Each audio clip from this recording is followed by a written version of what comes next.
Can I just say to the host, if it's okay for me to leave slightly earlier and then the schedule would end? Yeah, sure.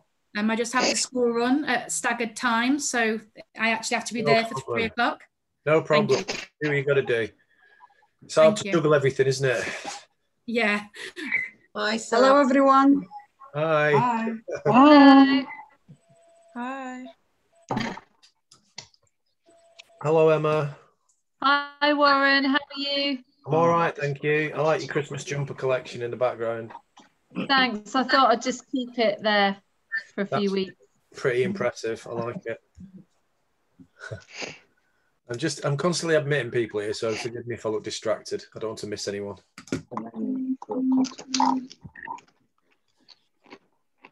Emma, do you know how many people we've got? Well, Jodie's, we've had quite a lot. This has been an extremely popular session.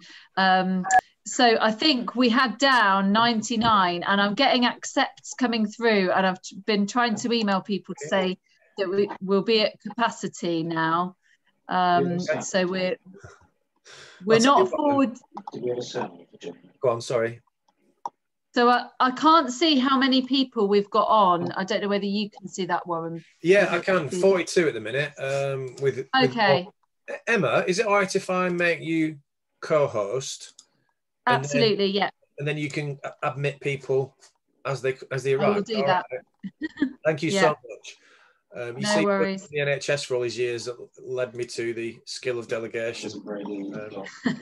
One of the few things that I acquired, other than grey hair. Invoices will be going to that address. Okay, right. I'll leave the admissions to you, Emma. Should we give people a couple more minutes? Is that all right? Yeah. Yeah. I think that's a good idea. I'm just conscious everyone's got loads to do, and if we start late, we'll probably finish late, but you know, or maybe not. Maybe most people just have to leave partway through. Who knows?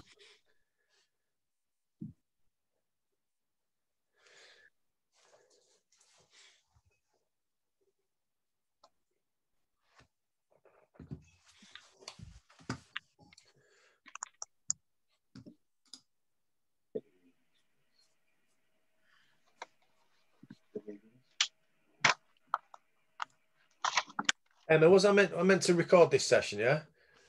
Yes, please. All right, okay, cool. I can do that. Oh. That's lit.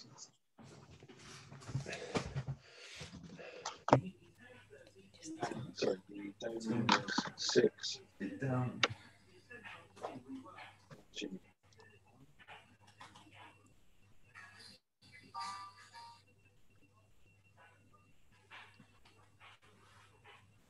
We're still getting people joining all the time, so we'll just I'm just looking at people's Christmas decorations. I particularly like yours, Patricia. You got your Christmas jumper on by the looks of it, and your Christmas decorations. I'm very impressed. Wow, look at that. Come on. That's what we need. Positive Christmas attitude. That's what we need.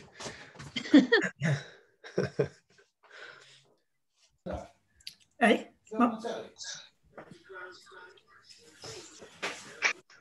What do you reckon, Emma? What should we start in like 2 minutes? 25 to, do you think? Yeah. Okay, cool. Well, we've got 3 pages of people now, so that's a good sign, isn't it? We have 63 people. My goodness. For that day. 67 people now. Oh, look, now Kirsty's got a Christmas hat on. That's wonderful. Oh, Elf, it's got ears as well. Yeah. Brilliant. Absolutely brilliant. This is what we need. I'm sorry, I've not got anything Christmassy with me. I feel naked without. Never mind. Oh, I've got something Christmassy. Action Genius. Action Jesus. He's got wheels, see? Along like that. Other deities are available. I'm just saying, but I've got something Christmassy. Okay. That's a long story. That came from Boston in Massachusetts in a thrift store. Anyway. Shall I start introducing you, Warren? Yeah, let's get a crack on, and people can join us as they're able to, can't they? Absolutely. So just a bit of housekeeping before we get going. So Warren's talking about recording. So we are recording the session, and we'll be sending it out. We'll send it to you all, and obviously it will be available for other people to be able to view, which is great. If you don't want to be recorded, then you can just turn your camera off, and then obviously it won't show you there. Any issues, drop us an email. But yeah, ideally if you just turn your camera off, that would be great. In terms of the numbers, obviously there are a lot of people here, which is fabulous. I'm really, really pleased that people are so enthusiastic about it. If people can speak up, but ideally within the chat, and we'll have some time for questions at the end. Obviously trying to field so many people kind of throughout the whole session might get a bit tricky. If you've got a really pertinent point though, then please kind of speak up. We'll send out any kind of notes and next steps and things like that as well after the session.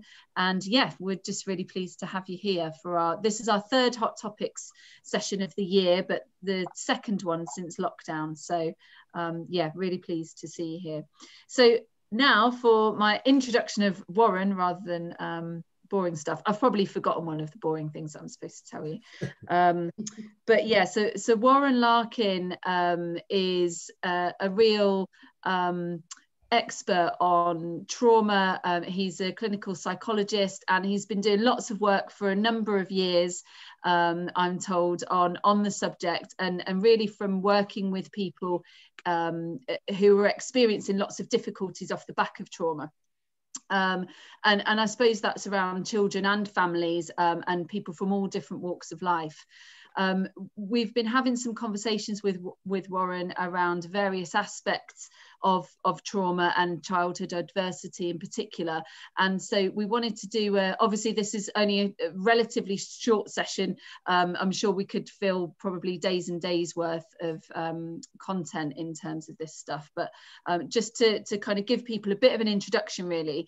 So we'll be focusing on trauma and adversity, but then really importantly around resilience and some of those kind of real positive protective factors that I think are important for us all to be aware of and be reminded of. I'm sure lots of you know lots of things already, but yeah, we'll hear a bit more from Warren around that, and then as I say, there'll be time for questions and discussion as well. So that's brilliant. So I'll hand over to you, Warren. Thanks, Emma. There is a housekeeping. Sorry, I knew there was something. Right. If you, I think most people have, but if you can mute yourselves unless you are speaking, that would be really helpful from a feedback point of view.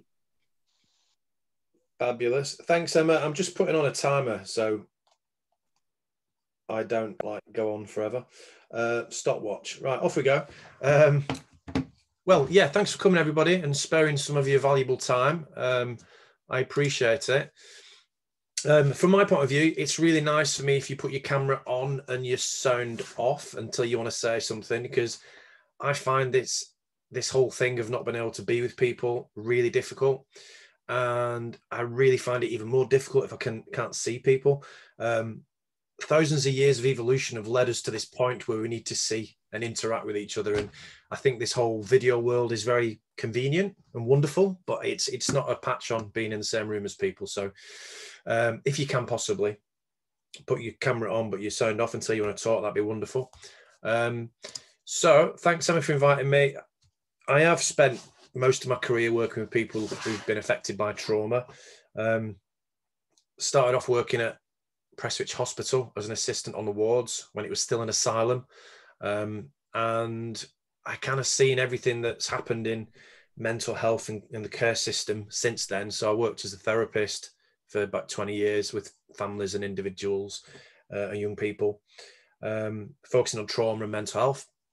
And then got into policy development, senior management stuff, did some work with government agencies and ministers, and kind of I've got a bit of a perspective to bring, I suppose. That's what I'm saying. So my last job was I was in charge of children and family services in Lancashire for the NHS. So I think I've probably done most jobs in my field, in my mental health field, from working as an assistant on the ward to kind of managing services. So I feel I bring perspective, if nothing else. And today's session is really going to be really just a touch, an introduction, a bit of a kind of surface level exploration of the subject, really. And really it's intended just to stimulate a conversation. And I've no doubt there'll be a lot more conversations to have about this. But today's just a taster really of what this is about. Some of you will be really expert and really knowledgeable. And for you, I imagine you can probably be doing your emails or eating your lunch or something. For other people, it might be a bit more new. And either way, you're going to get my perspective on it. So there's going to be something in there, hopefully, that'll resonate. So I'm going to share my screen with you. So I've called this session an introduction to the science of trauma, adverse child experiences, resilience and trauma-informed practice. Is a bit of a whistle-stop tour, but we're going to have time for discussion at the end, and hopefully you can share your experiences and perspectives at that point. Self-care, obviously we're going to talk about things that are potentially sensitive for people, and statistically, at least half of us on this call will have experienced one of the things that I'm going to talk about. And some of us will experience quite a few of them. So please don't suffer in silence. And if you do feel affected by any of the things that we're talking about, please do seek some support, either with your GP, your family, your manager, whoever you feel you can talk to. But just because you're a professional doesn't mean that you have to be okay the whole time. So we're in a very strange and difficult time. And I just wanted to set the scene, really. We've seen in this past 6 months a massive increase in domestic abuse and family violence. That's been a global phenomenon, not just in the UK. There are a lot more children being exposed to violence at home.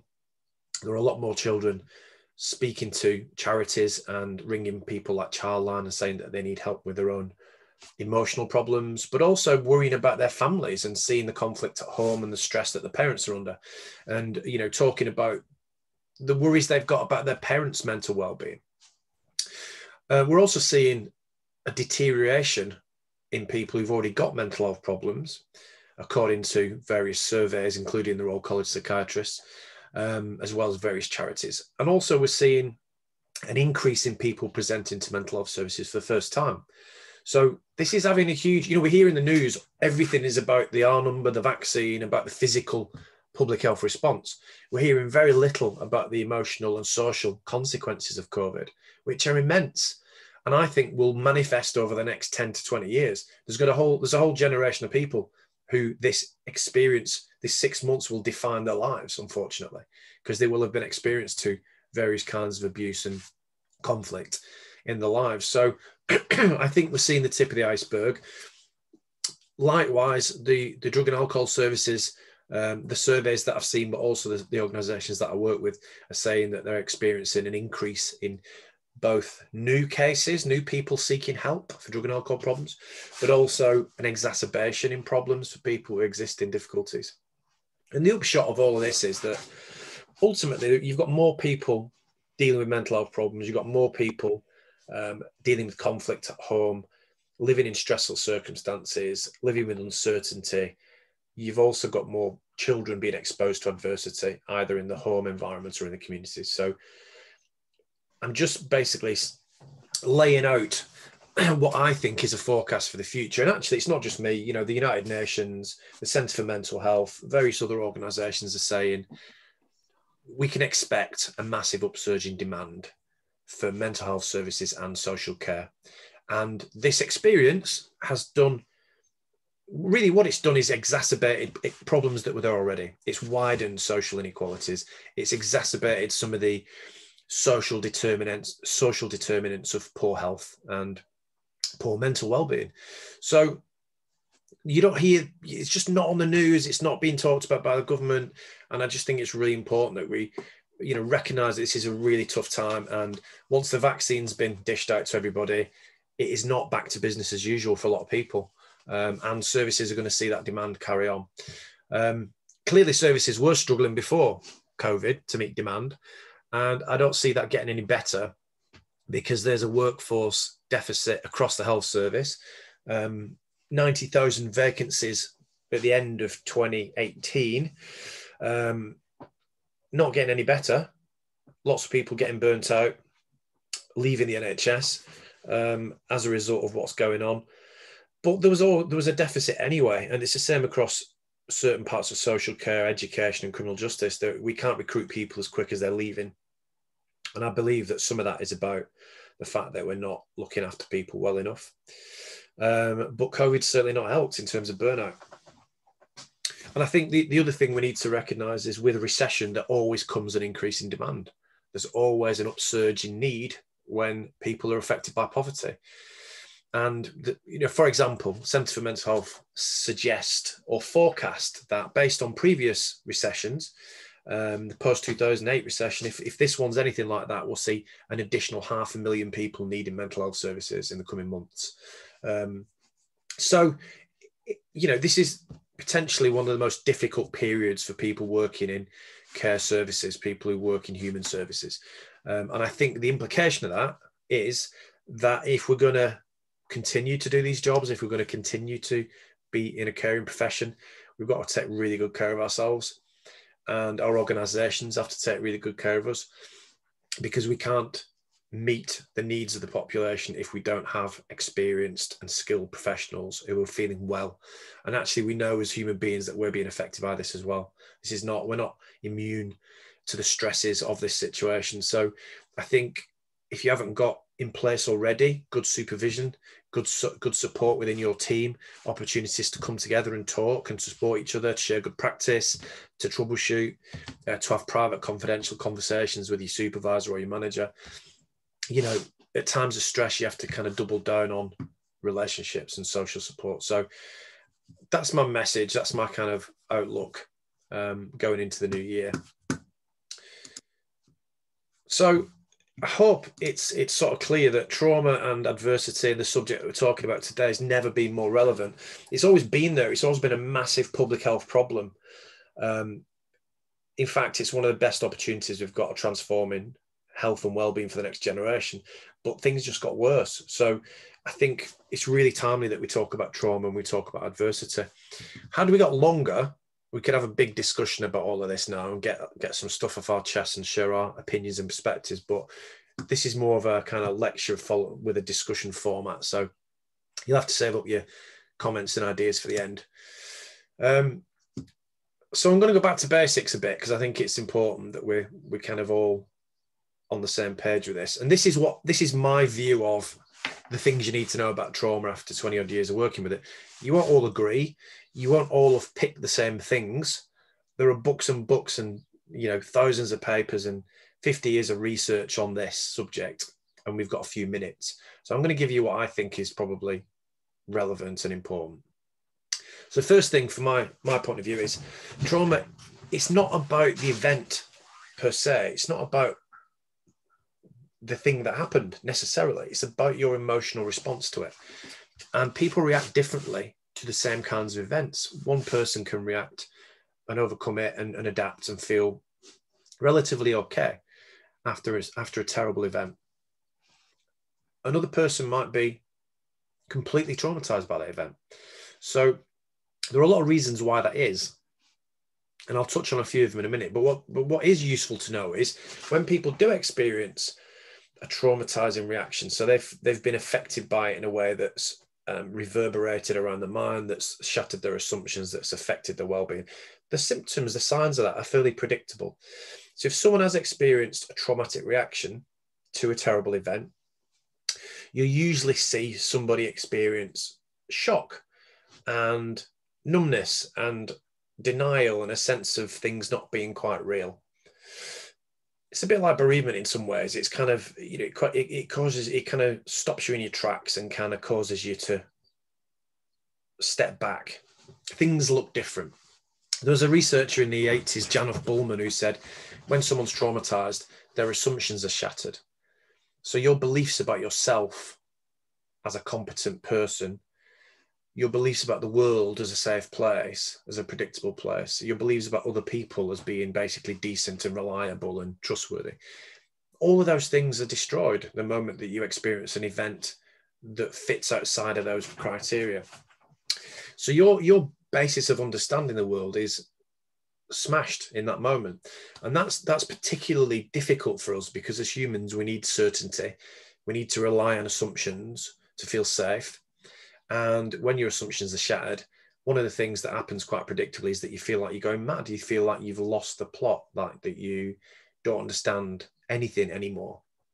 So one of the most common perceptions that people have when they've experienced trauma is, oh my God, I'm losing my mind. So it's really useful if you know that there are certain reactions that are very predictable, because then you can educate that person and say, well, do you know what you're experiencing is a normal reaction to a traumatizing event. It's normal to experience shock, denial, numbness. It's normal to feel like nothing makes sense anymore. It's understandable that your emotions are affected, that your moods are shifting, that you feel anxious and afraid. It's normal to feel unsafe the whole time, to feel a persistent sense of threat. It's normal to have flashbacks and to feel like you're reliving the event sometimes, which is very, very scary and terrifying. But that's a part of this syndrome of reactions. And it's also understandable that your relationships are suffering and that you don't want to be close to people. It's also understandable that you want to withdraw and avoid and stay away from others and try and make yourself feel safe. And also because you're full of stress hormones and because you're highly physiologically aroused, because you're in hypervigilance to threat mode, it's understandable that you feel unwell, that you have headaches, you feel sick, you can't sleep, you're on edge all the time. So when people know that, that's a normal reaction, it's an understandable reaction, that can reduce some of the fear. And also to say to somebody, you're not losing your mind, you're not going mad. This is what people experience when they've had a traumatic experience. It's not abnormal, it's unpleasant, but it isn't abnormal. The other thing that really helps reassure people is the fact that most people get better naturally. Most people will adapt and will recover from trauma. And that's I think it's another misconception, that just because somebody goes through something terrible doesn't mean that they're going to be developing PTSD. It's not a given. There is a period of adaptation, and over a period of time, people will adapt. They'll kind of process it, they'll make sense of it. And most people will overcome it and kind of return some sort of normality, whatever that is for them. Some people won't though. Some people will struggle. Some people will be stuck in that adapted brain state, that adapted body state, and they'll find it really difficult to get on with their lives, because obviously those symptoms mean you haven't got a lot of cognitive capacity to think, to focus, to process. You're in survival mode and you're not sleeping probably. You're full of adrenaline, you're on red alert, you want to avoid people, you want to try and stay safe. You can't live like that. Around the world, you look at the World Health Organization surveys, and what we see is that around 70% of people in countries where they've been surveyed say they've had at least one traumatic event in their life. About 30% of people say they've had 4 or more. And again, most people will recover over time. But the most important factor in recovery was having strong social support. In particular, being married was a predictor of recovery. So what we know is that making sense of trauma can be quite complicated, but if you kind of break down the simple facts for people, if you give them a bit of education, if you help them make sense of it a little bit and see that what's happening is predictable, there's a good chance they'll get better with the right support. There'll be some people who don't, and that can be for a number of reasons. For some people, the event might just be, it might be so overwhelming and so painful and difficult for them that they struggle to kind of recover from it. They might need some professional help for various reasons. For other people, it might be that the event was prolonged, or it was cumulative. It was the consequence of repeated events that eventually led them to feel like they couldn't function. We know that there's a cumulative impact of trauma. The more times bad things happen to you, the harder it is to cope and stay well. Sometimes things, trauma can also be conceptualized as a natural event like the pandemic or a hurricane or a forest fire, or it can be a natural thing, or it can be a man-made situation. It can also be experienced individually or as a whole community. And I'm thinking the horrible situation with George Floyd being killed by the police, that was horrendous. And that affected not only whole communities, but whole of the globe. I think everybody felt repulsed by that. And just, it also triggered off historical trauma for vast numbers of people. So it's not something that just affects one person. It can affect a whole group or community. And I think one of the groups and communities I'm interested in is the workforce, us as people who work in helping professions. And this notion of occupational trauma is becoming more and more relevant, because I think people have been under so much pressure this past sort of 6 months. We're seeing increasingly people reporting that they're feeling burnt out, that they're feeling their mental health has suffered. Increasingly people saying that they feel affected by what they've had to see and do in their job. And we can call that vicarious trauma, whereby seeing or witnessing or being a part of something quite traumatic can have an impact on you as the caring professional. And the other kind of thing that we're seeing quite a lot at the moment is compassion fatigue, whereby people are kind of emotionally worn out with what they've had to do and what they've had to see. And there comes a point where you have to start protecting yourself emotionally, in which point you kind of cut off a little bit. And when you start to cut off, you're not available emotionally for that other person. And I think that's the point where we would say, yes, this person is unable now to be compassionate for others, because they're so focused on surviving. They're just trying to get through the week. They've got nothing left. And I often think about, if you had a bucket and that's your emotional resource for you, your job, your family, everything, the more that's filled up, the less you've got left to give.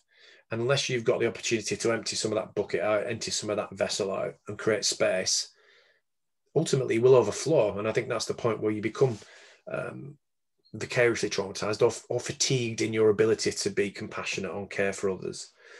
And I think that's where supervision, reflective practice, team best practice sessions, Schwartz rounds, whatever you've got, something where it's restorative, it's proactive. People are not required to put their hand up and say, I'm struggling. It's available. It's part of your job. It keeps you well. I think that's really essential. And I think unless we do that, religiously as part of our role and as part of our team, that going forward, if you're not already feeling it, you certainly will be by the time things ease off. So I think it's really crucial that we focus on staying well and supporting each other during this really difficult period, but also just as a matter of routine, actually. Some professions don't have any tradition of professional supervision or reflective practice or anything like that. Some professions have management meetings and that's it. And that for me isn't good enough, because you can't, as a manager, you can't kind of hold someone to account and then the next minute ask them how they're feeling and how's the job affecting them. It's just not natural. And you're not going to say to your boss, I'm really struggling and I don't think I can cope with this anymore and I feel emotionally burnt out, if you feel that might affect your career. So you need a separate place to do that. And then the other thing that we're going to talk about is developmental trauma. So adverse childhood experiences, ACEs, which there's a lot of discussion about at the minute. Before I move on though, just to say, the good news is majority of people will recover over time. Lots of people report a growth experience when they come outside of trauma. Could everyone check they've got themselves on mute? That'd be fabulous. Thank you. There's just a sound in the background. So there's a lot of research on it. We haven't got time to talk about it, but if you're interested, just look up post-traumatic growth, look up Martin Seligman. There's some great talk which is on the internet.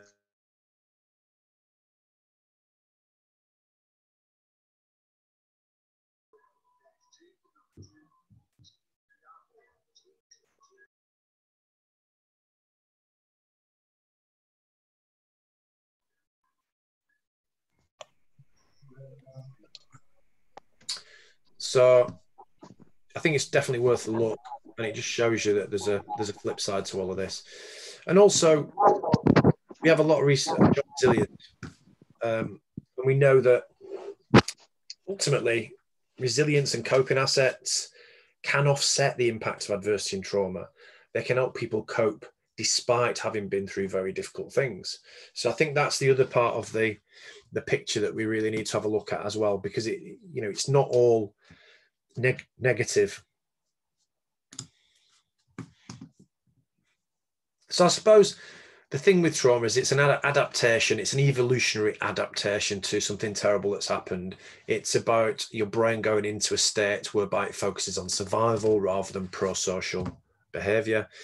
That obviously is going to show up behaviorally. People's behavior will reflect their need to seek safety. People's behavior will reflect their need to avoid perceived threat. People's behavior will reflect what they've had to do in their abusive relationships to stay safe. And, sometimes unhelpfully, people are referred to as having behavior that might be seen as manipulative. Well, there's probably a very good reason for that. People have had to stay one step ahead of their, of an abusive person in their life.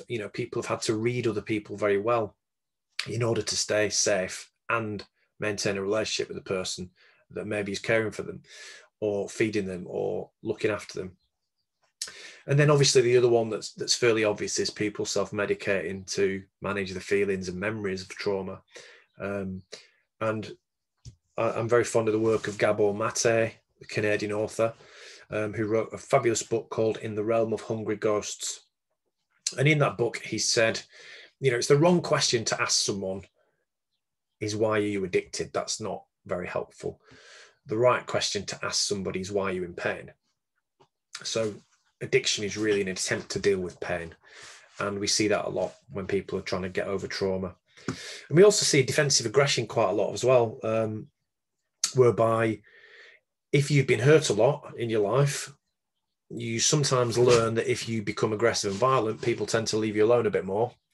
And if you learn that at an early age, and then you carry on with that strategy, that might have worked for you at school as a young person, but then if you carry that strategy on as an adult, that can get you into lots of trouble and become counterproductive. So what we see as antisocial behavior can very often be rooted in someone's attempts to survive and someone's attempts to stay safe. And had we got longer, I could talk to you about numerous people that I work with who had a reputation for violence, which really was just their outdated attempts to stay safe that was becoming counterproductive. So the good news about all of this, I suppose, is that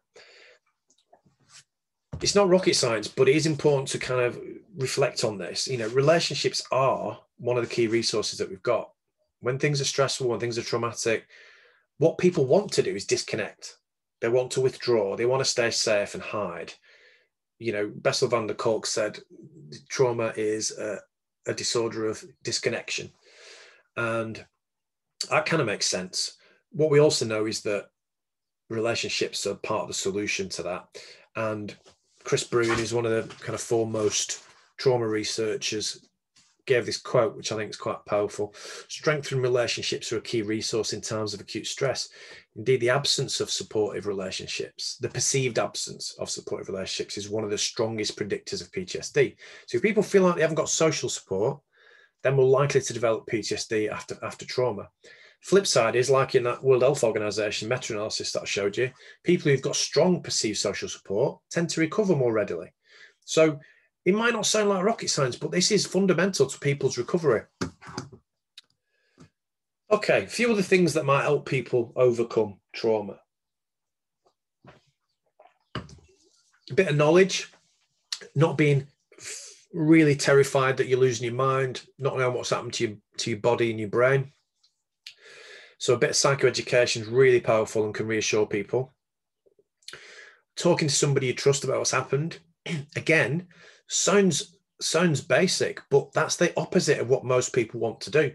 Most professionals and family members don't want to see the person they're trying to help upset, and they very often try to stop the person from talking about what happened because it's very distressing for them. actually that's the opposite of what they need. What they need, the message they need is, do talk about it. It's fine. You will get upset, but it's also part of the process. You know, somebody once, I can't remember who said that to me when I was training, but it's like if you're going into a really dark, terrifying tunnel, do you keep stopping, or do you put your foot down and try and get through it and get to the other end? Well, actually, you need to put your foot down. You need to kind of let that person talk about it, encourage the person to open up, not kind of shut them down when they're getting upset. Educate the family about the fact that's part of the recovery process, not part of them somehow relapsing or getting worse. So you have to kind of, to some extent, take out and examine and make sense of what's happened, rather than shutting it, putting a lid on it. And the other key thing, other than doubling down on supportive relationships, is if you can help people or yourself let go of self-blame, then you've got a very good chance of moving on. One of the key factors after a traumatic event is making sense of what happened. That's the key task in our kind of evolved brain. We have to make sense of what happened, then we can make sense of the world again. And usually when we're in a state of depleted cognitive resource, we tend to jump to conclusions, or we make two types of attributions. One is situational, which is very rounded and balanced. Very few people make situational attributions when they're traumatized.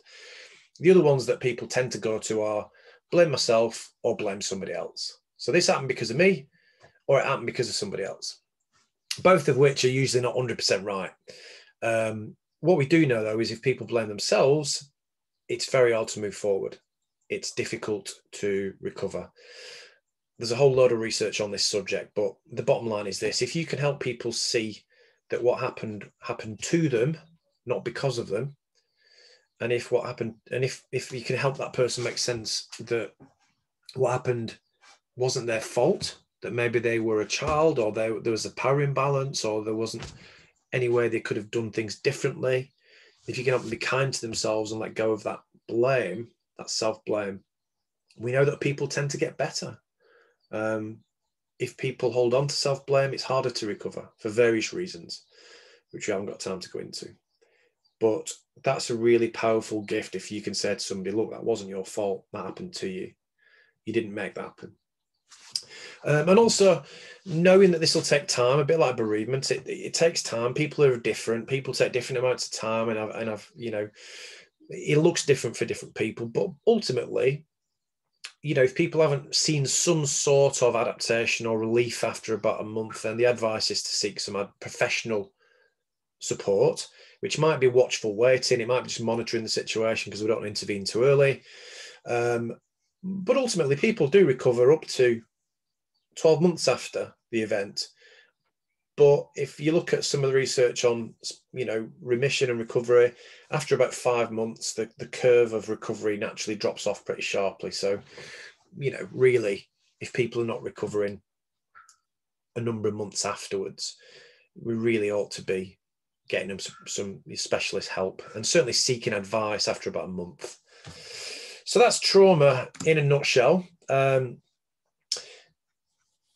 Childhood adversity is the next bit we're going to talk about. And again, I'd normally pause for a big discussion here, but we'll press on. And if you can keep your thoughts and ideas to the session at the end, we can have a good discussion then. So many of you will have heard of adverse childhood experiences, or ACEs. There's a lot of talk about this at the minute. Originally, it was this concept of 10 categories of life events: abuse experiences, neglect, household conflict, and the original term was dysfunction. But living in a home characterized by some significant problems. These are the 10 categories of experience that were collectively termed ACEs, or adverse childhood experiences. The first study that kind of highlighted it was in 1998. Vincent Fleety and Robert Ander and colleagues. And they did a survey of Kaiser Permanente, a private health organization in California, in San Diego. And they discovered, again, the story behind this is wonderful. If you go onto YouTube, you can see Vincent Fleety or Robert Ander telling the story about how they accidentally discovered that adversity was extremely common in in this case, middle-class Americans who could afford private health insurance. The short version of this story is they surveyed nearly 17,000 people in this private health plan. And what they found is that childhood adversity was incredibly common, shockingly so. And they also found that there was a dose-response relationship between the amount of adversity people reported before the age of 18 and their risk of developing poor health, poor mental well-being, and poor social outcomes later on. They found the bigger the dose of adversity, the worse the outcomes across that body of people. And in the last 20 years, that study and those household type surveys have been repeated multiple times. And in 9 out of 10 studies, in fact, in every study that's looked for it, they found a dose response relationship. So bigger the dose of adversity, worse the outcomes at a population level. Very reliable pattern across countries, across time, across socioeconomic groups. So this isn't something that's just, found in very deprived communities. It cuts across the board. What they also found, a summary of all of this research, is that people who experience more adversity at a population level anyway, this pattern's very reliable. People seem, as a consequence of being exposed to more ACEs, have worse physical health, more chronic illnesses, more cancer, more heart disease, more inflammatory conditions, worse mental health, attempt suicide more often, and more often involved in violence, either as a perpetrator or a victim, use more emergency services, use more health services generally, and have more contact with the criminal justice system. So pretty much everything you can measure in the human services realm is proportionately related to exposure to adversity in childhood. Now, on an individual level, that's not always the case, of course, because resilience factors, social support, circumstances, coping assets, all those things offset the balance. So if you've got bad things happening on the one hand, but you've also got resources and assets and safe relationships on the other, some people come through horrendous childhoods and do brilliantly. They don't have all of those negative consequences. So there's always a balance between adversity, coping, and resilience, which we're going to talk about in a minute. But the key point here is most of the major world public health organizations like the WHO, Centers for Disease Control and Prevention in the US, United Nations, UNICEF, Public Health England, Public Health Wales, they all acknowledge that if we could prevent adversity in childhood and mitigate the impact of it throughout the life course, it's one of the biggest opportunities we've got for improving health and well-being for the next generation. It's entirely possible. This isn't some kind of disease that we haven't understood and doesn't make sense to us. It's entirely predictable. So it's a massive opportunity going forward. And what we also know is that people who have more adversity seem to engage in more health harming behaviors. So they find ways of coping that are damaging. In the English study, we found that people with 4 ACEs compared with people who had none were, for example, 6 times more likely to have had or caused an unplanned teenage pregnancy, 7 times more likely to have been involved in violence in the last year, either as a victim or a perpetrator, and 11 times more likely to have used crack or heroin or have been to prison or youth offending institution. So these are massive increases in risk. And we don't ask about this routinely in most services. It's extremely rare for that to happen.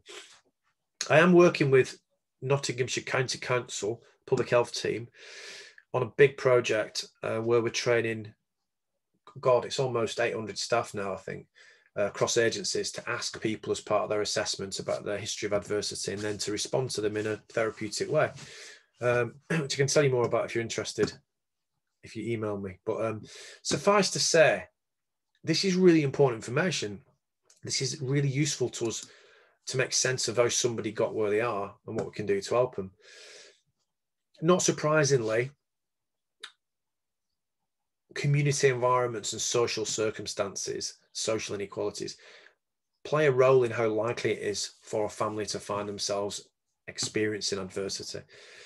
In a nutshell, families that are under immense pressure due to poverty, lack of opportunity, poor housing, community violence, community disruption, families under those kinds of pressures struggle to meet the basic needs of their children for various reasons.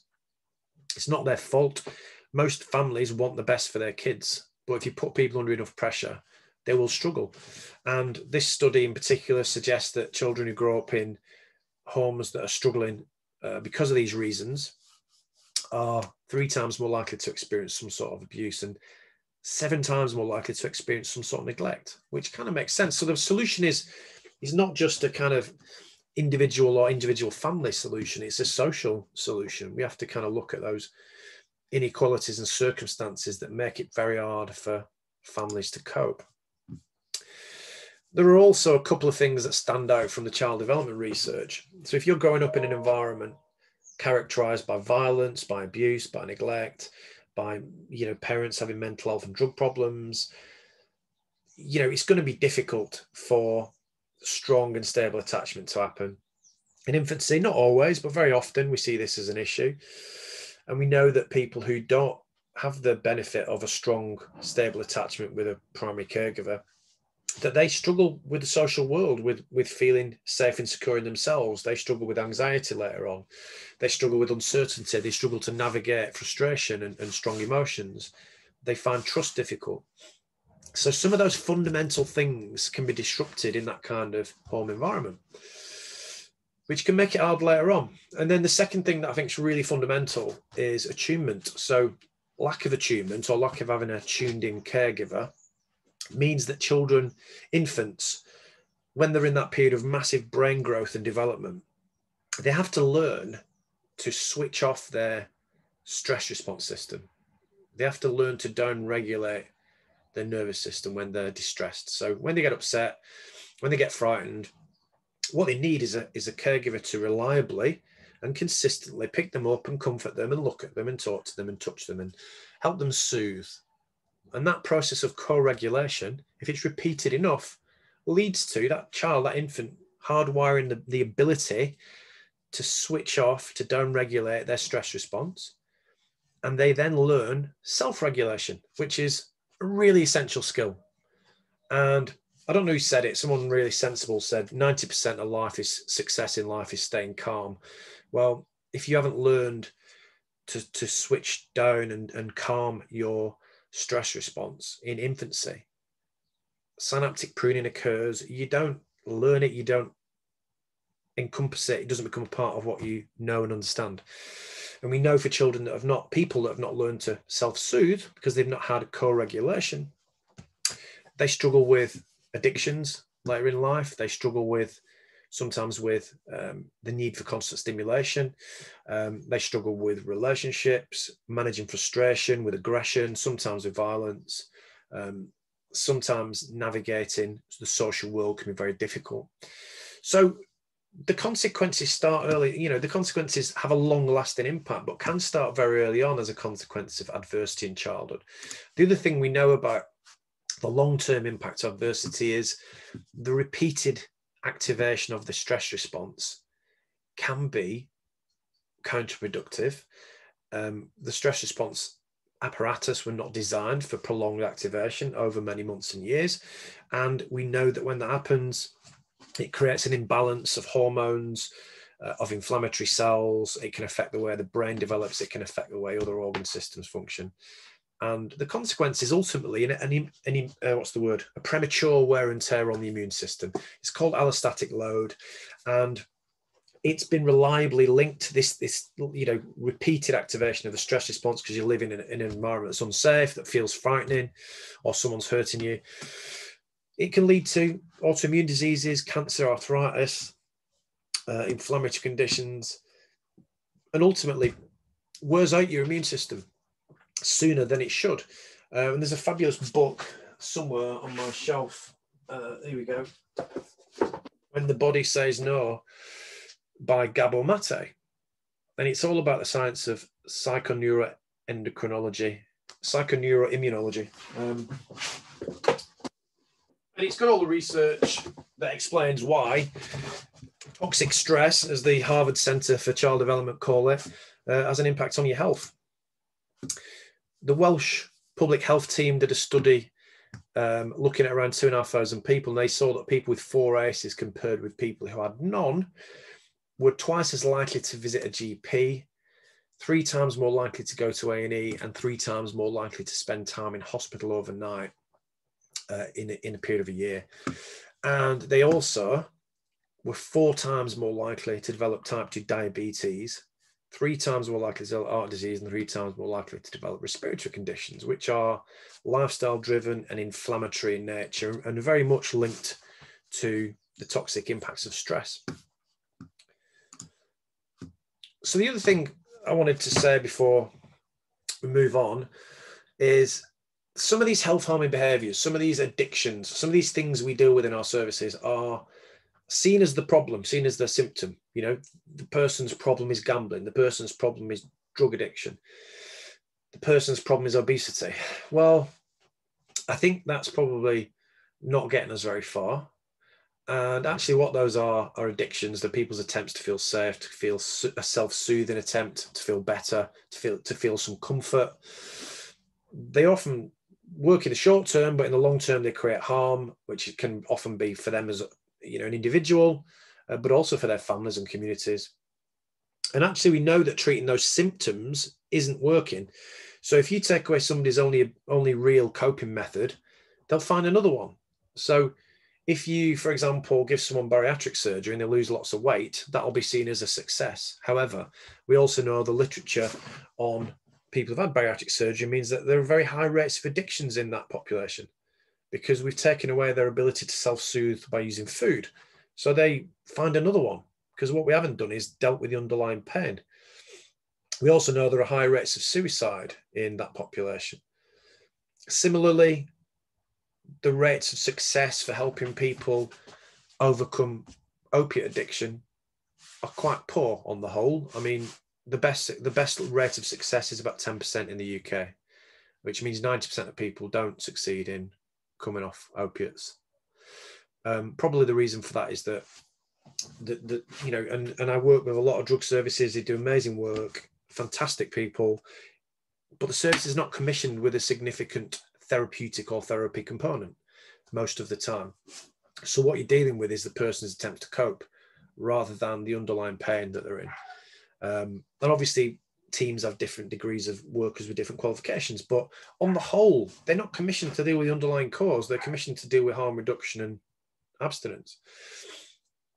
Equally, prison doesn't work. Prison treats the symptoms of antisocial or criminal behavior, transgressing the social rules.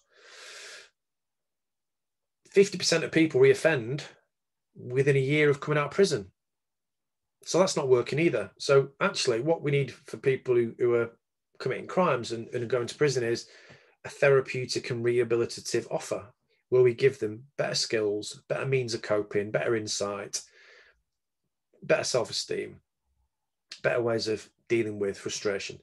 And unless we do that, unless we help them with the underlying causes of their distress or their pain, they're still going to have those drug addictions. They're still going to have the mental health problems. They're still going to feel frustrated and out of the depth a lot of the time. And they're not going to be in a better place to live a better life. So a lot of the problem, I think, is that we try and deal with the problems by looking at the symptoms or the coping responses rather than looking at the underlying issues. And if we do ask a question about the underlying issues, then it becomes, okay, what's happened in this person's past? What pain are they in? Is it related to what's happened to them? And can we help them address that? And at the same time, find some safer and better coping strategies that won't kill them or get them in prison. That's part of the solution, I think, is helping people identify that some of what they're doing now is a response to the pain they're in from the past. Not for everybody, but for a lot of people. And if we can do that, then they might be able to find a different direction based on that knowledge and insight. So I think ultimately we need a system reform. We need some system change. We need to start asking people about adversity and about the things that happen in their life.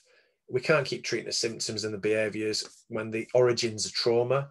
There are thousands of people in this country being treated with drugs for the pain they're in, which is emotional distress due to past life events, which is manifesting as depression or as, an eating problem or self-harm or whatever. But if the problems originate in trauma, drugs are never going to sort that out, unfortunately. They might help with the symptoms, the feelings, but they're not going to deal with the underlying pain. So I think sometimes the diagnoses that people get don't help. I think sometimes we get used to saying what's wrong with somebody, what's wrong with that person. Oh, I know what's wrong with them, so therefore we'll treat them in this way, or we'll provide them with this help. And actually that often gets in the way, in my experience of working in mental health services, of asking, instead of saying we know what's wrong with them, they've got a personality disorder or whatever, we need to still be asking what's happened to them. What's happened to that person for them to be here in this situation, coping in this way or not coping in this way? And actually those diagnoses, in my experience, some people can lead to a sense of helplessness. So they go, oh, I've got this mental illness called whatever, psychosis or whatever. There's nothing I can do about it. It's just kind of one of those things. No one will give me a job. I've got a criminal record. What's the point? Often those diagnoses hang around your neck for a long time and you don't feel empowered to move forward. So you get kind of trapped in the system, you become helpless. So ultimately, I think we need a different solution. I think if we keep doing the same things and expecting a different outcome, then we're going to be disappointed. I think part of the solution is to acknowledge and respect the fact that a lot of people's problems are about things that happened to them in the past. A lot of the public health problems we're facing originate in childhood adversity. And a lot of that in itself is rooted in poverty and inequality. So we have to see the big picture, but fundamentally, we have to start moving upstream a bit more. Desmond Tutu said this fabulous quote a number of years ago, and I still think it's amazing. Comes a time when we have to stop just pulling people out of the river. We need to go upstream and find out why they're falling in. So that kind of sums up my attitude and my philosophy now. And when you look at the possibilities in England, the English ACE study did some analysis and worked out if we could reduce or prevent ACEs for the next generation in this country, we could see a reduction in unintended teenage pregnancies by about 40%, almost 60% reduction in crack and heroin use, almost half as much violence in our society, either as a victim or a perpetrator, and half as many people going to prison. So the prize is absolutely immense, but we need a coordinated cross-sector response that looks on a kind of horizon of the next sort of 20 to 30 years. That's the kind of time frame I'm thinking that we need to coordinate a more upstream system. All of the evidence reviews, whether it be the World Health Organization, the Centres for Disease Control, Public Health Wales, Public Health England, United Nations, when you look at the different evidence reviews, they all say the same things. We can transform health and well-being for the next generation. It's absolutely possible, but we have to prevent ACEs as far as possible. We have to support child and family well-being and parenting. We have to put as much investment into that as we can.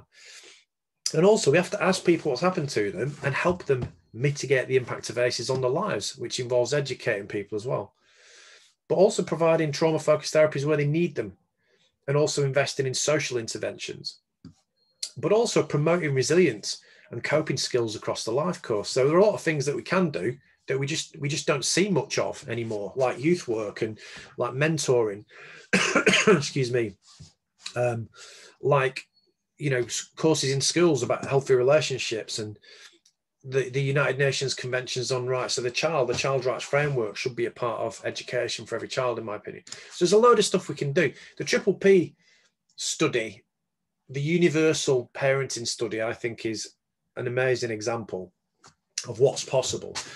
So in most cases, parenting is of course a targeted intervention in most places where it's available. In this case, they made parenting interventions available to a whole population in South Carolina, in the state of South Carolina. They also repeated this in Ireland and in Australia and found similar things. But they made Triple P parenting interventions, various formats across the whole age range, available to everybody who had kids. And they tried to destigmatize it, make it really acceptable.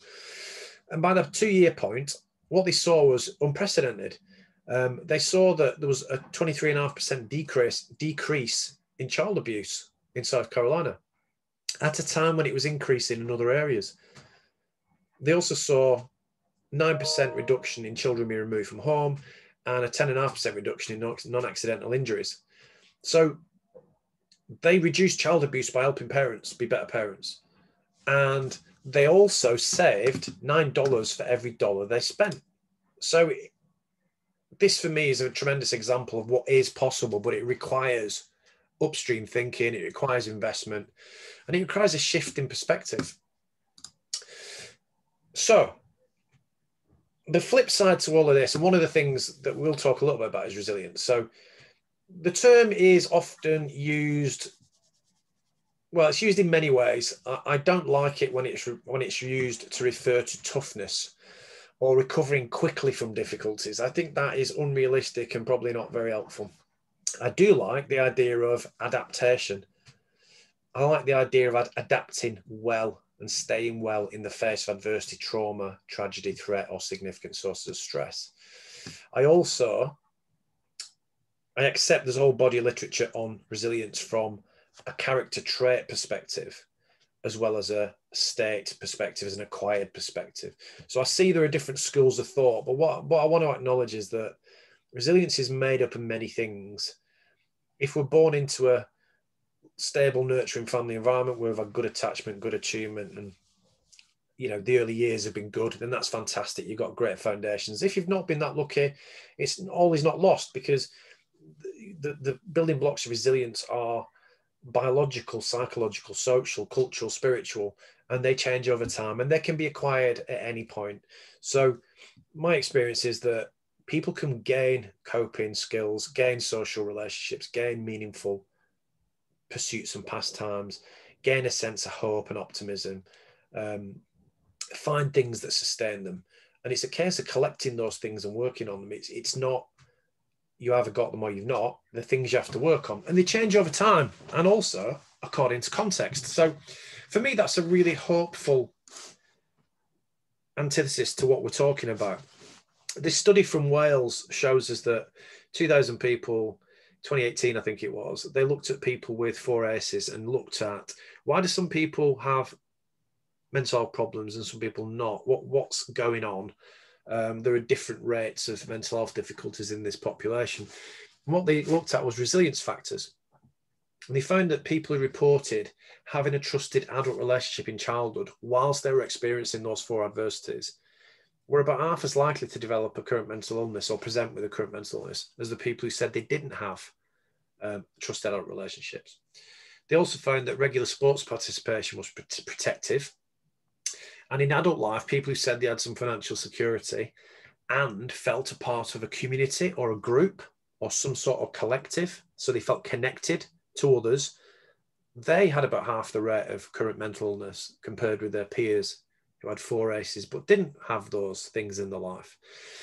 And that mirrors the resilience research more broadly, that people can have all kinds of adversity and trauma in their lives, but if they've had safe, stable adult relationships whilst things were going on, if they had an opportunity to express themselves and be part of something and be surrounded by others that shared their interests, that made them feel safe and supported them, if they felt they had some security in their life, if they felt they were connected to others, all of those things seem to have a really protective impact on people. So the good news is when we look at the research more broadly, you see that in adult life, good mental health and good relationships are to some extent predicted by the things that happen when you're younger, but they can also be acquired later on in your adult life. So that's good news. So we can promote some of these things, which seem to be very protective in this study. Being able to talk to your family, feeling that your family stood by you in difficult times, feeling a part of a community, feeling a sense of belonging in high school, having supportive friends, having safe adults in your life, and feeling safe at home. They're things that we can attempt to enable for young people, but we can also make sure that adults that we're working with have safe relationships, feel a sense of belonging, are not isolated, that have appropriate pastimes and pursuits that give them a sense of hope and optimism. And they acquire coping skills. So some of these resilience resources are internal in terms of your attitudes, your beliefs, your perspectives, whether you can do mindfulness, whether you've got any cognitive behavioral skills, all of those things. But also they can be external resources like relationships and, opportunities and pastimes and groups and things like that. So I like the idea of social prescribing. I like the idea that many of the solutions to trauma are based in relational solutions. They're social solutions, not technical and medical solutions for a lot of people. And that then leads us to this notion of trauma-informed practice or trauma-informed care.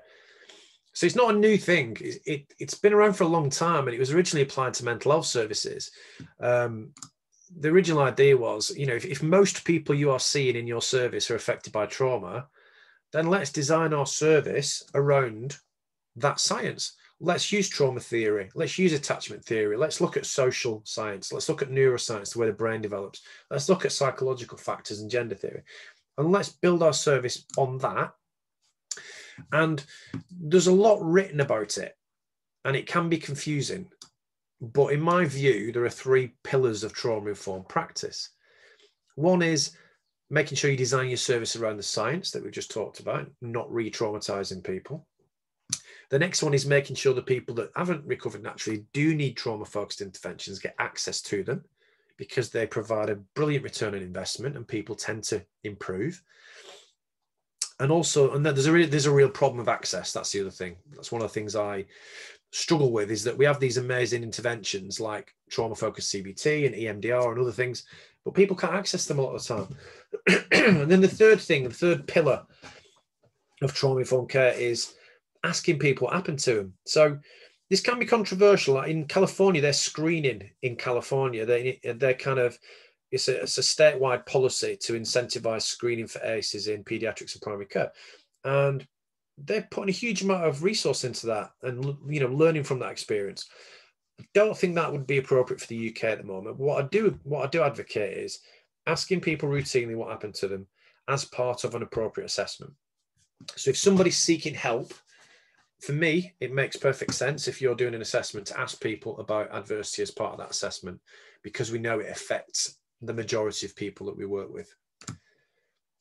And the principles of trauma-informed practice are applicable across services, and they have benefits for staff as well as service users. So let's avoid re-traumatizing people. Let's avoid further disempowerment of people. That is a really important first point. And lots of services inadvertently do both of those things. Prioritize creating a sense of safety for people, including staff as well as service users. And have a biopsychosocial perspective, take a holistic view, and also importantly, educate clients and staff about trauma, what it looks like, what its impact is, how it can be triggered, how to help people ground themselves and soothe themselves, and making sure people do get access to those focused interventions when they need them. So there's a lot more, obviously, on this.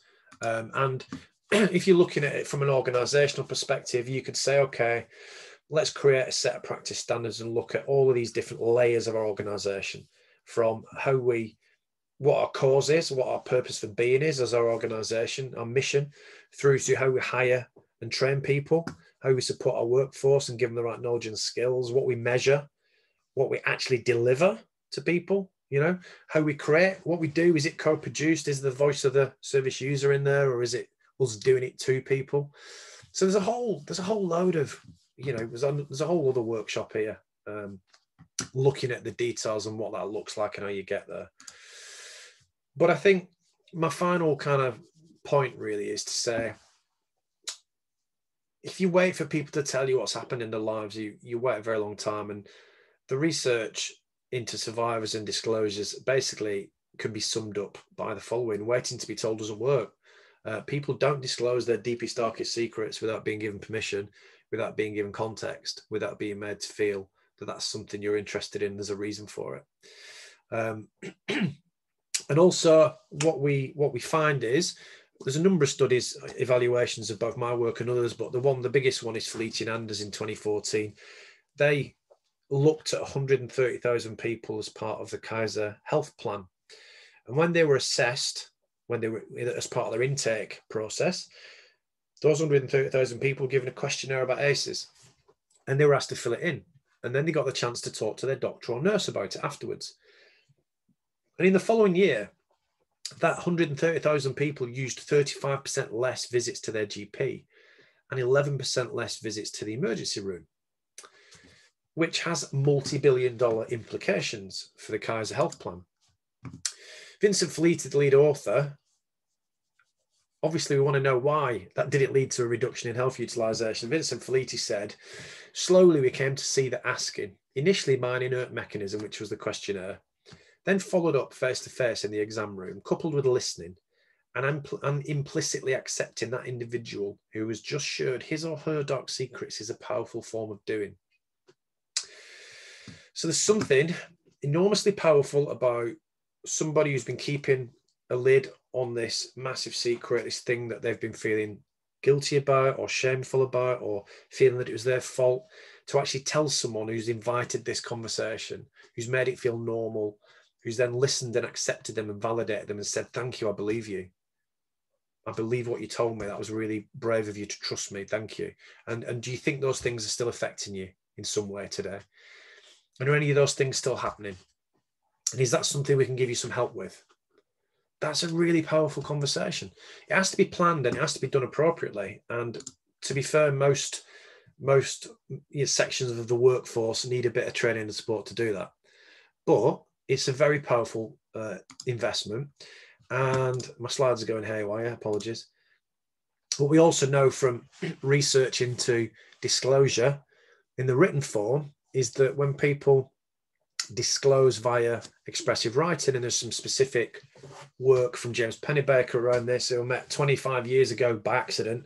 I found out about his work, and he found that by getting people to write about their most stressful life events for 20 minutes, 4 days in a row, this was the original experiment, he saw improved cardiovascular health, improved immune response, less visits to the GP, better mental health, because keeping massive secrets is damaging to your immune system. So I developed a model called REACH, which stands for Routine Inquiry About Adversity in Childhood. It's basically a way of helping teams and organizations to prepare, to make some changes, to do some training, to provide some follow-up support, and just embed this process of asking about adversity in appropriate assessments when people are seeking help. So it's not screening, it's not taking people off the street to a well. If you're helping people, if they're seeking your help, and part of your assessment covers adversity, to my mind, if the vast majority of the people we're helping are experiencing adversity or have been through it, then it would make sense to inquire about it as part of your assessment. But we know that professionals often are reluctant to do that because people worry about saying the wrong thing or making it worse or somehow not being, appropriately qualified. But the evidence is that if it's done well with a little bit of training and support, the impact can be quite profound. And not only do individuals report that it's acceptable and professionals say it's feasible, but people appreciate being asked. People think it makes sense to be asked in the context of some sort of health assessment. And also it leads to both the professional and the client seeing the full story and being able to think what that person really needs, so the care plan can be far more appropriate. And final point for me is when you ask parents about their own experience of adversity, so I've worked with a lot of family support services, they don't start to reflect on their own experience of growing up. And very often they go, oh my God, I'm just doing what my parents did. I had no idea. Oh, that's not great. I want to actually do better, but I don't really know what good looks like. Can I get some help with that? So I'll give you this final quote from Rihanna, who's one of the family support workers in Blackburn. She said, it's not suddenly changed 30 odd years of behaviour for that parent, and it hasn't undone all of those experiences, but it has made them question, no, what am I putting my children through? What ACEs am I putting in front of my children? I think it started a journey for them. So it can be a catalyst for change. You might not see the end of that catalyst, but I'm going to leave you with this thought. Really powerful to give somebody the chance to tell their story if they want to. Really powerful to be able to give somebody a chance to let go of self-blame. And my friend in America, Becky Haas, says, healing starts when a caring person is aware of a person's trauma and continues to care, because it's the relationship that heals. And I'll leave you with this notion that actually, in the past, all we had were relationships. We didn't have medical technology or drugs. We just had relationships. And that's what we relied on. to help people get better, to change their lives, to improve things, to change the circumstances. We'd talk to somebody we trusted, whether it's a healer or a wise person, and we would rely on their judgment. Today, we've seemed to have gone a bit farther away from that than we used to be. And even though most of us signed up for these jobs because we wanted to help people by using our relationship, by forming a connection, few of us get the opportunity to do that anymore. And if we fast forward to the present day,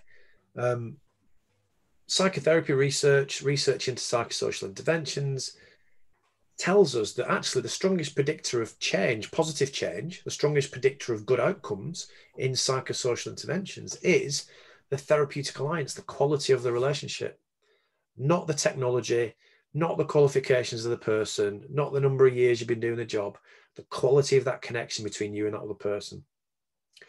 And Irvin Yalom, who was a really famous psychotherapist, American psychotherapist, wrote an amazing book. Well, he wrote loads actually, but he wrote a book called Love's Executioner and Other Tales of Psychotherapy, which I read when I was a young man, and it was really profound.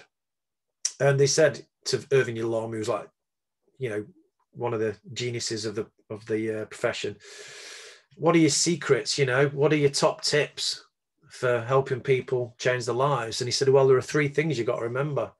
Number one, it's the relationship that heals. Number two, it's the relationship that heals. Number three, it's the relationship that heals. So that was a bit of a canter through, but I'll stop there. I'll stop sharing my screen and then we'll have a bit of a chat. Thanks, Hello, everybody. Warren. Hello again. There you are. Who's got a question for Warren? I guess you can type it in the chat or you can just speak say it. Yeah, old-fashioned way. You can say it with your words. I'm a... Warren, I've got a question. Emma Beckham. Hello, Emma. Hiya. This is about why is it that therapists now, professionals now, aren't taking the stance that you've just mentioned about looking at backgrounds and asking those questions, that they tend to treat the problem as a physical, psychological problem rather than it could be a cause of, a manifestation of. I mean, I'm thinking of something personally, and when I sought help at the time, the psychiatrist who was speaking to me said that he couldn't deal with that as an issue because I wasn't sent to him for that reason, and it was purely around anger management that I had to have treatment. Okay. And that was hard, you know, when you're actually trying to open up and say to somebody, I don't know why, but I need that help, and it was just shut down completely. So that I'm all right now, by the way. But I'm really sorry to hear that, Emma. That is upsetting, but not entirely surprising for me. I think there are two things. I think number one is some professionals are just not trained to understand that things that happen to people in their childhood, in their life, traumatic events, have an impact. They have a lasting impact for some people, and that can be lifelong. It can be really profound. And the thing that you present within your adult life, as you say, is just a manifestation of that. It's just an attempt to cope, or a failure to cope with it, or some sort of mental health issue that's arising as a consequence of it. And the problem is with the diagnostic system, with you know, if you're a psychiatrist, you have a book called ICD-10, or it's probably 11 now, I don't know, or DSM-5 or whatever, and you have a manual that says there's a diagnosis in here for everybody. Your job's to find it. You know, so you're trained in this taxonomy, and you've got to work out which of these illnesses, which of these disorders that person sat in front of you fits into. Now, I know I'm simplifying things, but ultimately, when you have that kind of view of the world, you're kind of looking for the symptoms that fit with a particular problem, with a particular disorder. And if you're not trained to think holistically, if you're not trained, if you're an immunologist or a rheumatologist, and somebody presents to you with this illness, the chances of you being asked about your subjective life, your inner world and your childhood, I'd say are probably fairly remote, which is unfortunate because we know that stress is a massive part of the immune response, a massive part of the inflammatory response, don't we? And I'm not a medical doctor, but I know that much. So I think it's probably a part of psychiatry for a long time. Not always, it's changing, but some psychiatrists are very biomedical. Some of them are very symptom focused, and unfortunately are not trained to formulate in a more broad sense, and that's a shame. And I think that is unfortunately a shortcoming of the way some professionals are trained, unfortunately. Yeah. Thank you. Or equally, final point, maybe they just felt uncomfortable talking about childhood issues or traumatic issues. That's the other thing. Some professionals just feel too worried about that. They feel like the depth with it.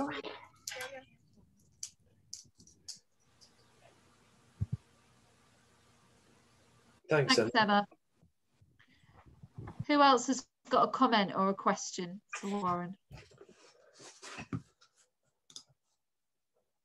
I have, if no one else has, but I don't want to be cheeky and take the floor. So I'll give other people a chance first. I've got Janet. a question after Janet. Oh, yeah. Cool. Janet and Kerry. All right. Janet. More of a comment, really. I think it's really refreshing what you're saying, because I mean, a lot of people working sort of in youth and things like that, I worked in youth, have been saying this for a long time, but it's not being followed through.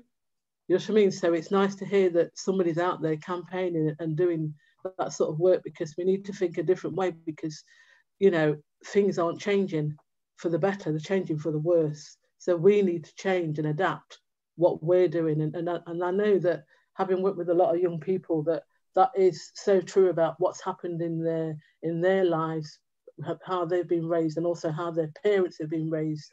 Is the impact. And unfortunately, because of funding, you know, intervention work is something that's not, money's not being put into, and that's where money needs to be put into intervention. Yeah, I agree. So I think... Well, listen, I'm completely with you, and I think it's a shame that youth work isn't as easily accessed as it used to be. If you're interested, I started a campaign a few months ago with Sir Norman Lamb, the former health minister, mental health minister. We have a website, www.resilience-taskforce.co.uk, and we want the government to take this seriously. And we've written to ministers, and we had a meeting last week with the Children's Ministry team, and so we're working behind the scenes to try and get the government to acknowledge that they need a more upstream approach, that they need to acknowledge the social and psychological impacts of this pandemic, and that social reform is required, investment's required. If you do go on the website, you can see it's been updated at the minute with the latest responses, but there's a letter you can download to send to your MP, your constituency MP, if you want them to pick these issues up on your behalf. Now, you should at least get a reply from your constituency MP. And that's part of our, you know, that's one thing that we can do if you're interested. I am interested. Thank you for that. I've just shared that link in the chat for you. Oh, brilliant. Thanks. Thanks, Janet. Kerry, did you want to say something? Yeah, I don't know what I want to say. I want to say loads of things because I've loved this session. This is just like the best thing I've heard for ages. And I agree with what Janet was saying. It's really good to hear it, because sometimes, so I used to work in homelessness, and I've just felt that way for so long, that all we do is take things away from people and say, you know, stop drinking, stop seeing that abusive person, stop taking drugs, stop harming yourself. And there's so little to give them in, you know, to replace that. But I also feel like this is the first training that's been like really specifically acknowledged, and something that I think anyone who works in the sector, it seems obvious, and you've just really put it so kind of eloquently and with all the background, and it makes sense. So it's really good to hear it. Thanks, Kerry. And I guess I've kind of got two questions. One is to do with who are the 800 people who are kind of getting that training that you talked about, because I think you're right that if you're just a support worker or something, it's really, really, really drilled into you that you cannot open that can of worms, that you cannot ask people about, you can't ask someone a question that's going to open up a traumatic kind of thing for them, because you can't deal with it, and you're going to leave people more vulnerable than you started. And all of the paperwork that you do would just be very focused on you're a resettlement worker, you only need to know the things that you need to know to get someone a tenancy. So I was just wondering what sort of staff are kind of getting the training to have those broader and deeper conversations. Okay. And then the other side is, for the kind of work that we do, what would be the appropriate time, and is it appropriate for like family mentors to ask those questions? Like you mentioned triple P, and I guess, and most of us are trained to deliver triple P, and maybe that's the best setting, or I don't know. Well, thank you very much for your comment. And first one, you got better memory than me because you remembered that. First one, where's the training? So I'm working with Nottinghamshire County Council, and for some reason in Nottingham, it seems like there's this wall in between the city and the county, and I don't know how it works, but there does seem to be this invisible force field that means the things are separately funded and what have you. But anyway, so some work with public health. So Sarah Coulty at public health team at the county, I've been working with them for probably the last 2 years, and we've been training a whole load of different teams: drug workers, health visitors, children's centre workers, family support workers, probation, even police officers who work in schools, to have the skills to respond to a disclosure, first of all, because that happens, and to do it well, but also where people are doing assessments, the people are seeking their help, they're doing assessments, to find a place in that assessment process whereby it feels appropriate and correct to ask someone about their life, and to do it in a way that makes it feel normalized and in context, and that it doesn't open a can of worms. So you're not asking for details.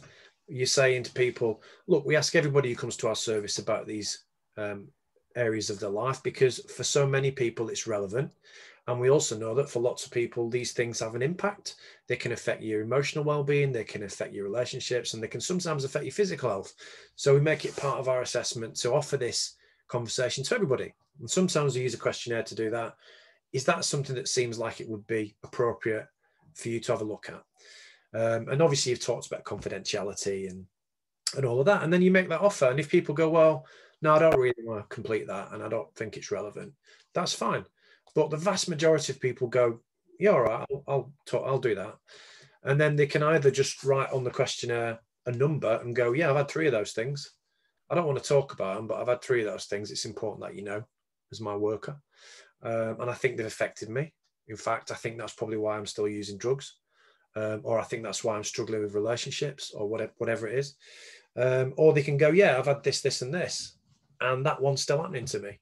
What help can I have? So the training is still ongoing. Actually, we had to sort of pause it due to the whole pandemic, but we're just picking it up again. It's not just training though. That's the thing. It's a process. So there are 5 parts to it. First one is there organizational commitment to doing this? Because if you're going to start asking people these questions, then you're going to need time to talk to them. You're going to need appropriate referral routes. You're going to need to be able to have an ongoing relationship with them. It's going to have to work in terms of your caseload and your position in the care pathway and all of that. So there's some planning to do. Then there's a bit of training, and then there's ongoing support. So we kind of run monthly video support groups for practitioners and supervisors. So we talk about the work and how it's going and share good practice. So yeah, in a nutshell, that's kind of what we're doing. But if you email me, I can send you the 1-year evaluation about where we're up to. we're just for kind of wider information for everybody, sorry, we're SSBC are currently looking into training for workforce around trauma-informed care, starting with this session. Obviously this is kind of the opener, and then we're kind of building our approach to that in the longer term. So we will be having conversations with you, and if you're interested, then yeah, we'll definitely get back to you on that. I think, as Warren said, there's lots of kind of complexities in this, and we've probably got, from looking at some of the names, I think we've got quite a mix here in terms of the people who are attending. Some trauma-informed work has taken place. I think Sarah, I've forgotten your surname. Someone's just put Sarah Brighouse, is it? Sorry, yeah, it's only showing a bit of your surname. Yeah, so it's just put that the City Council have been running trauma-informed sessions for some kind of key teams there. So there is work happening within the city, and there's work that the VRU group are doing as well. So yeah, so it's definitely on the radar, because I agree it's absolutely vital. And I think what's really key is, in terms of children and families, some of the stuff that Warren was talking about in terms of prevention, and in terms of some of those things that really spark changes for parents, in order to get this stuff really, really early to prevent the things happening in the first place. And I think that's all the more benefit to us having family mentors. I presume, are you a family mentor, Kerry? I'm with the Family Mentor Service, yeah. Yeah, and just that model in general, as well as lots of the other workers working with children and families. I think that there's lots of opportunity there to just inform people. And again, parents are part of the intended audience as well for some of the work that we'll do around understanding trauma and adversity, and what they can do to you know, increase some of those resilience factors, yeah, and reduce the impact of them. Thank you. We've got another question on the chat. Sonia, we will be sending out the slides, so you'll have the reading list. So that's a yes. I've lost the other person. It's too far back. Owen. I can't find it on the chat. Hello, I can ask it Hello. again. There you are. Thank you. Sorry, I don't know where it's gone. No, it's okay. I was just thinking, because you mentioned about communities and the relationships being really important, and obviously the relationship with us or the people that are supporting them are really important. But I wondered what you thought of other signposts for them when they're at a good point to kind of interact with the wider community or build those relationships, and what do you think would be good to suggest or to signpost people to in terms of that? Yeah, thanks, Owen. Well, I think from experience and from doing this work, training other teams about asking around adversity, the really important thing is that most people want the person that they've told to respond in a compassionate way and to accept them and make them feel validated and that they're all right, and sometimes to say it wasn't your fault. What most people don't want is to be then to be automatically referred on, if you get what I mean. So there's a difference between being offered help and there's another thing going, well, no, you've told me that, I think I'm going to have to refer you on to this person because it's not really my field, and I'm not, you know, I'm not one of those workers you need to see such a body. People don't want that. That feels really, can feel rejecting. But besides talking to you, the person that they've trusted, a lot of people benefit from the same things we benefit from. So having a sense of purpose, a reason to get out of bed in the morning, feeling a part of a group, feeling a part of a kind of connected set of people who share an interest or a cause, feeling safe where they live, you know. Social prescribing, I think, is a great example. Even though it's called social prescribing, which is a bit medical, ultimately what that is about is trying to connect people with their communities, trying to help them build confidence, trying to help them build relationships, trying to make them feel less isolated, sometimes helping people learn mindfulness, to get exercise, especially with other people and outdoors, is a powerful form of medicine in itself. Getting work, getting education, you know. So I think for a lot of people, if they're not in the middle of like acute symptoms, you know, if they're not in the middle of that horrible post-traumatic syndrome, very often what people want is that kind of relational and social support. That, you know, we talked at the beginning about one of the best predictors of overcoming PTSD is perceived social support. I think that's the case for lots of mental health issues and social problems. Is the lack of perceived social support. It's the lack of opportunity. It's the lack of connection. You know, it's the lack of alternative coping skills to the ones that they've been relying on, you know. So my view is that a lot of this work going forward, in an ideal world, we would co-produce a lot of these solutions with community members, with people, with the people that live in our areas. We would get them to become part of our team and part of our solution. And like I say, I think some people will need specialist help, but I think they're a small percentage of people. I think the vast majority of other people need those things that we take for granted, perhaps. What do you think, Owen? Is that resonate? Oh no, that's great. I was just thinking, it really struck me what you were talking. It's I guess it's also to do with the situation right now as well. And I guess similarly to somebody else who was speaking, I am in a situation where I'm a support worker working with kids who would take disclosures, but then you hand it on. But then thinking in a wider context of how, because I think that this is just a personal view as well, because we're all, but increasingly, even before COVID, we were all online, or it felt like more and more people were disconnecting from social interaction communities where they lived possibly. And then hopefully, maybe that changes a little bit, but obviously with restrictions and stuff, that's kind of difficult. So just thinking about what other infrastructures in a wider sense is really interesting, just to think of like, how those things can be improved in a bigger scale, I guess, for people. But that was really helpful. Thanks, Owen. I think just on a personal reflection, this whole lockdown thing, this thing of not seeing people face to face, I've struggled with that. Like, my mood is not as good as it should be. My sleep is not as good as it should be. My motivation isn't as good as it should be. This does not suit me at all, you know, and I'm lucky. I'm really fortunate. You know, I've got a decent place to live and I can pay the bills. So I'm lucky. But this is not natural, this situation. So if you think this is some people's lives, they don't see people, they've got no reason to get out of bed, they've got no purposeful activity, they don't feel good about themselves, they've no one to rely on, they're worried about paying the bills, you know, some of that stuff just wears you down, you know. And I think this idea of social prescribing or social and relational healing, you know, is about creating the circumstances for people to stay well. We focus on pathology all the time. We focus on when stuff goes wrong, you know, illness and disorder.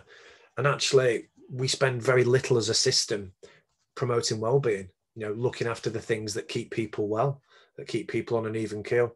So I hope this whole period causes us all to reflect on what do we need to stay well? What do we need to stay healthy? And certainly when you take some of those things away, it can really have an impact. I mean, Rachel's on a walk at the moment. I'm so impressed that she's out like getting exercise and sunshine. And like, we're all sat here, like, just following the prescription, you know. I think she's doing the school run, are you, Rachel? That's fantastic. Yeah. She's walking in the fresh air at the same time. That's brilliant, isn't it? If only to have a 4G signal that was that good in my area, that'd be wonderful. Anyway. But listen, I'm open for, you know, if people want to email me, please feel free. Obviously, we've not had a huge amount of time today to talk, but I feel like we could probably, I mean, just looking at the chat, there's tons of stuff that we could talk about. But other people are saying they have to leave for meetings and stuff. So I just wanted to say, Warren, that the reason I switched from the laptop to the phone to go on the school run is because I was so mesmerised by what you've what you've actually said today. Thanks, Rachel. And it hit me on a very personal level, and I just wanted to see it through to the end. That's really kind of you. Thank you. Thank you. That's really appreciated. Really appreciated. Thank you. Thanks, Rachel. So yeah, I'm conscious of the time. Unless there's anything that's kind of really pressing, we should probably let people go. But I guess just to sort of finish up with things, I think everyone's found it really fascinating and really useful. Warren, thank you. We'll send out the slides as soon as we can, and we'll send out a recording of this. I know that a few people who'd wanted to attend weren't able to, so we'll send it out to them as well. I think I would just be mindful of sending it on to people. Obviously, we've got kind of the self-care message in there. I'm not saying don't, but just perhaps have a think about who you're sending it to, and you know, what the introduction is, if you like, and how you kind of frame that to them. Emma, I think the file, sorry, Emma, the file will be so enormous that you probably have to put it on your website or something to let people. Yeah, we'll put it on a YouTube link. Yeah. Yeah. You want to crash everyone's PC or laptop just before Christmas, do no. Kill the inbox. Yeah. So thank you so much for your participation, and there'll be, as I say, you know, we're looking at the approach more general for the workforce, because it's something that is really so important, and we want to help people to benefit from it, as I think you guys have done today. And I think there's lots more work that we can do, and you know, we might not be able to change, each of us, that kind of societal systems change approach, although obviously from an SSBC point of view we'll be doing various things around that, but I think if people can work together and help to support their families in prevention, and you know, in terms of some helpful normalizing, building those relationships, all of those things that Warren's talked about, then that will have its own really positive consequences as well. So yeah. Okay. Right, yeah. Lovely to meet you all. Have a fabulous Christmas, and keep doing the great everybody. work. And I'll see you all soon, hopefully. Thank you. Bye-bye. Thank you. Thank you. Thank you. See you later. Thank you. Bye-bye. Bye. Thank you. Bye.